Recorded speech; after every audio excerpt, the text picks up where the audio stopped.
Visual signaling of single letter specified in International Code of Signal Annex 4 is a method used for transmitting and receiving information in distress situation.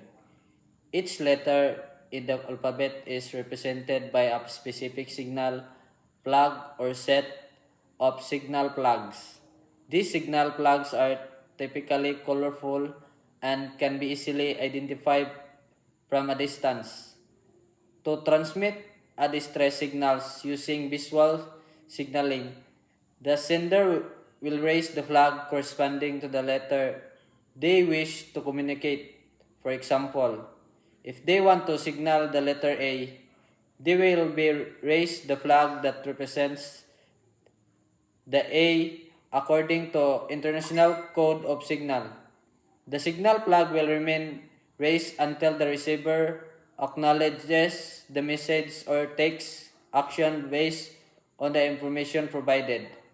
On the receiving end, the recipient will observe the visual signal and refers the International Code of Signal to determine the letter being communicated. Once they have decoded the message, they can respond accordingly or take the necessary step to assess the distress situation. This method is visual signaling is effectively in this situation where verbal communication is not possible or limited.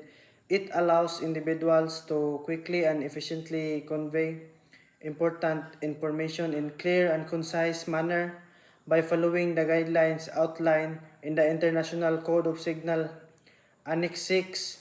Both senders and receiver can communicate effectively using visual signals, ensuring a swift response to distress situation.